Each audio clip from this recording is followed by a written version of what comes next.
Bueno, bienvenidos al CIAP. Estamos en el Centro de Interpretación de Arqueología y Paleontología de la ciudad, que queda ubicado muy cerquita de Plaza de Mayo, en Alsina 417. Esta casa donde estamos ahora es la Casa de los Altos de Lorriaga, una casa que fue construida entre 1825 y 1827 y fue una de las primeras casas que tuvo un mirador en la ciudad de Buenos Aires. Acá muy cerquita podíamos ver el río. Hoy en día funciona el Centro de Interpretación y hacemos tareas de restauración, de investigación, tanto arqueológica como paleontológica. Todo lo que vemos acá tiene que ver con diferentes tipos de objetos que fueron hallados en intervenciones arqueológicas de diferente tipo en la ciudad de Buenos Aires, lo cual nos relata de alguna manera cuáles eran los modos de vida de los habitantes de la ciudad en tiempos pasados.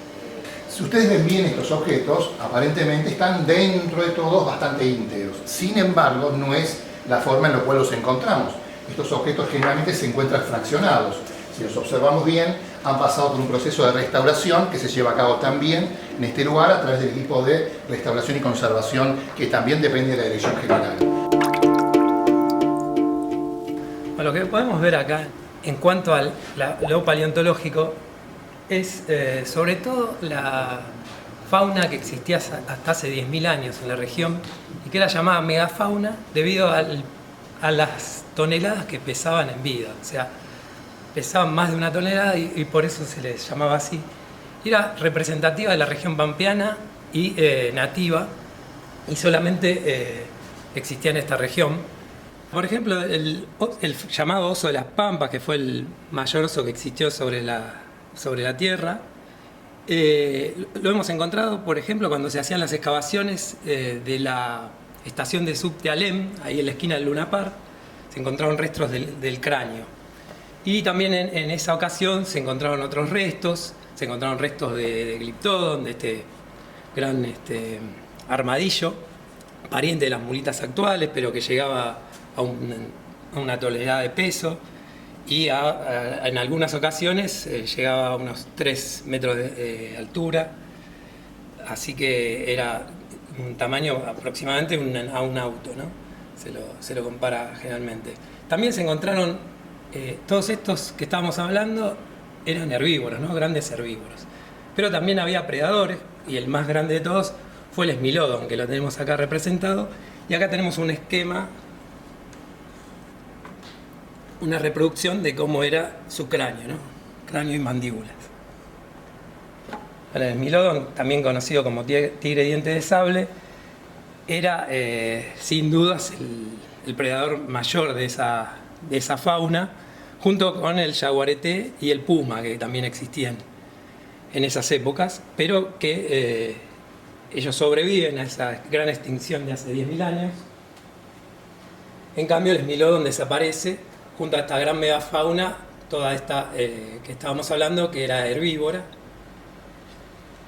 Acá, por ejemplo, podemos ver cómo era el molar, una muela de estos elefantes que existieron acá en la región pampeana y que también hemos encontrado en esta excavación que se hizo cuando se implantaba la estación de subte Leandro N. Alem, en la esquina de Alem y Corrientes. Y todo esto que tenemos acá es simplemente lo que llamaríamos una osteoteca. ¿Qué es esto? Acá hay restos de más de 50 especies de mamíferos, aves, quelonios, peces, restos malacológicos y restos botánicos. Bueno, no solamente están los restos de comida en esta osteoteca, sino también aquellos animales que forman parte en alguna medida de la vida doméstica. El caso de perros, el caso de gatos, y también aquellos que son visitantes molestos, pero que también forman parte de la vida habitual, que son, por ejemplo, las ratas, las lauchas, que generalmente aparecen. Acá tenemos, por ejemplo, una caja donde tenemos restos, por ejemplo, de gatos. Acá tenemos mandíbulas de gatos y otros restos óseos también, esa parte de un fémur, y acá restos también más variados. O sea, todo esto que forma parte de un esqueleto son los que nosotros tenemos para poder comparar y poder establecer entonces lo que queremos analizar. Bueno, en la filosofía popular quien pueda apreciar este tipo de estructura lo llama aljibe. Es el brocal de una gran cisterna. Las cisternas eran unos grandes repositorios en donde familias como las que vivían en este lugar, familias de élite, podían contener grandes cantidades de agua.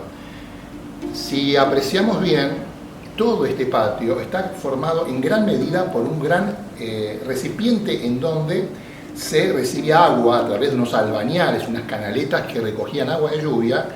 Este contenedor las proveía a las familias que vivían en este tipo de construcciones. Eran cisternas que en la gran mayoría de los casos tenían pisos de baldosas francesas con decantadores en el centro, paredes bien cimentadas, de manera que esto da testimonio de quienes vivieron en este lugar. Eran familias de élite. Así que, retomando, si bien esto no es original del edificio, sí sirve como punta del ovillo como para poder dar a entender que esta es una gran casona que proviene de, calculo, primera, segunda década del siglo XIX y refleja un poco la vida, usos y costumbres de familias patricias en aquel momento. Bien, mira, uno de los elementos fundamentales para la comida es el agua, por supuesto, ¿no? No solamente para beberla, sino también para preparar la comida, higienizarse también. La forma de obtenerla era, en principio, la del río. El río, había aguateros que se introducían bien al borde, tenían un gran tonel con un carro, con bueyes, y luego las distribuían entre las casas, colocándolas por lo general en este tipo de hechos de grandes, de estas jarras, digamos, donde había varias, 10 o 12 de acuerdo a lo que se compraba, y eso era la provisión que se requería del agua. Pero esta agua era sucia. Además, el agua del río de la Plata tiene una arcilla coloidal que es muy difícil de eliminarla si no se utiliza un sistema químico como el que se usa en la actualidad. Aunque probablemente en la época también lo usaron, porque ese producto químico que se utiliza se vendía en las pulperías. Así que probablemente algún tratamiento lo hacían en agua, aparte de dejarlo que decantar, etcétera, para poder ser. El otro sistema es el agua de lluvia, que lo tenemos en los aljibes y en las grandes cisternas que se recogía de los techos. Había todo un sistema, el agua se acumulaba acá y tenían un agua realmente, no solamente para tomar agua en muy buenas condiciones, sino además que se mantenía la temperatura y era un lugar donde se podía guardar incluso algunas cosas, bebidas, uno quería frescas en veranos, etcétera, y mantenía, digamos, ese tipo de cuidado con las comidas, que ese era un tema importante en las comidas. No existía, por supuesto, heladera ni nada por el estilo, y el mantenimiento y el cuidado de la comida era muy distinto de la actualidad. O sea, había que cocinar todos los días y aprovechar la comida diariamente. Se podía guardar muy poco, especialmente en el verano.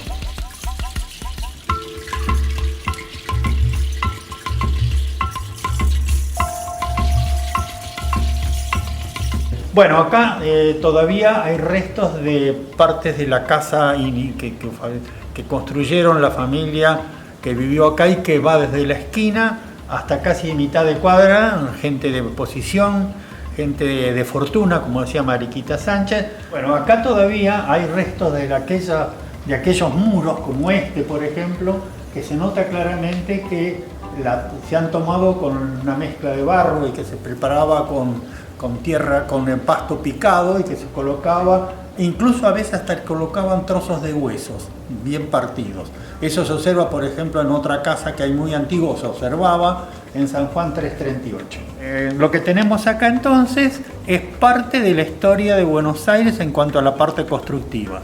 O sea, vemos las antiguas muros, cómo se hacían, pero fíjense que ya eran muros con ladrillos, bien construidos, bien ladrillos de época que son más grandes por lo general, y el resto, si observamos las paredes, ya corresponde a otra época más reciente, probablemente ya del pleno muy final del siglo XIX o principios del XX, que ya están tomados con una mezcla con cal y con el mampuesto que preparan los albañiles prácticamente en la actualidad. Así que estamos viviendo en un sitio que es totalmente histórico y arqueológico para mostrarlo juntamente con los materiales que tenemos acá del rescate del patrimonio arqueológico del pasado.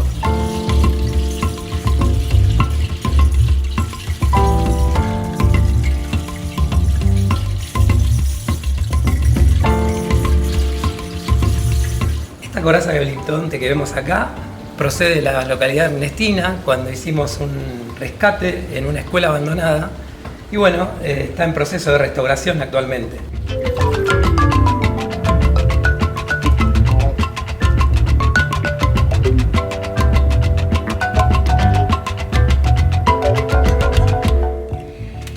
Este jarrón, en el cual podemos leer la frase "Viva la Federación", es un ejemplo de todo un marketing político que refleja una época.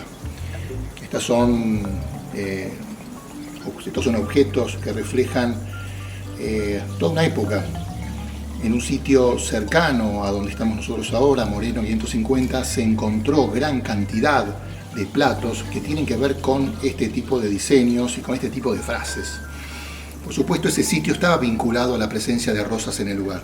Fue un lugar que pertenecía a la familia de sus suegros, los Escurra, y que luego Rosas asentó en el mismo la gobernación hasta que se construyó el Palacio de Palermo, en el cual estuvo hasta la batalla de Caseros.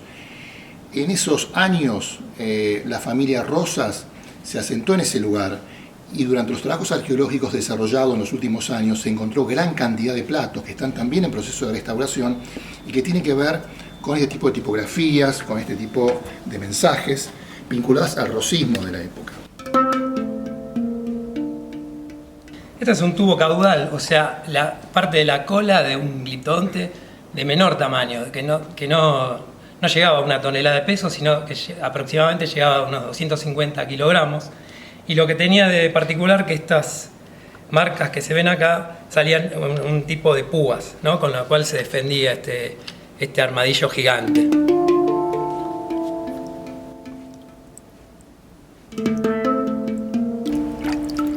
Nosotros, en primer lugar, somos un órgano de gestión que depende del Ministerio de Cultura de la Ciudad de Buenos Aires y tenemos a cargo dar cumplimiento a una ley, la ley 25743, que tiene como objetivo preservar el patrimonio arqueológico y paleontológico, en nuestro caso, en el ámbito de la Ciudad de Buenos Aires. A partir de esa constitución, de nuestras funciones, tenemos que llevar a cabo todo tipo de políticas tendientes a hacerla cumplir, considerando que estamos en un ámbito muy particular, que es un ámbito urbano, con un gran desarrollo inmobiliario, frente al cual tenemos la obligación de estar encima de todo tipo de emprendimientos, dado que en muchos de estos sectores de la Ciudad de Buenos Aires se cuenta con un potencial arqueológico alto. A partir de ahí, nosotros comenzamos a expandir nuestras funciones y consideramos fundamental las políticas de difusión de las actividades que desarrollamos y de investigación, por lo cual hoy tenemos esta área que tiene que ver con el cumplimiento de una ley. Tenemos el CIAP, que se encarga con todo lo que tiene que ver con investigación de colecciones arqueológicas, de sitios, el área de conservación y restauración y también funciones de difusión de todas las actividades que llevamos a cabo. Lo importante es que el vecino sepa que se hace arqueología y que hay un órgano que tiene la obligación de preservarla. Pueden pasar y visitarnos. Estamos de lunes a viernes en el horario de 8 a 19, muy brevemente cuando empecemos de nuevo a retomar después de esta pandemia. Y bueno, en el lugar pueden charlar con distintos investigadores, preguntarnos sobre qué temas estamos trabajando, pueden venir a consultar bibliografía también, pueden hacer pasantías, hacemos visitas para escolares y tenemos distintos tipos de jornadas de difusión, como por ejemplo la Semana de Arqueología, que va a ser muy pronto, del 25 al 31 de octubre, así que este año va a ser virtual, presencial, con la doble modalidad, así que bueno, pueden buscarnos en las redes y enterarse de todo lo que está pasando en la ciudad con arqueología y paleontología.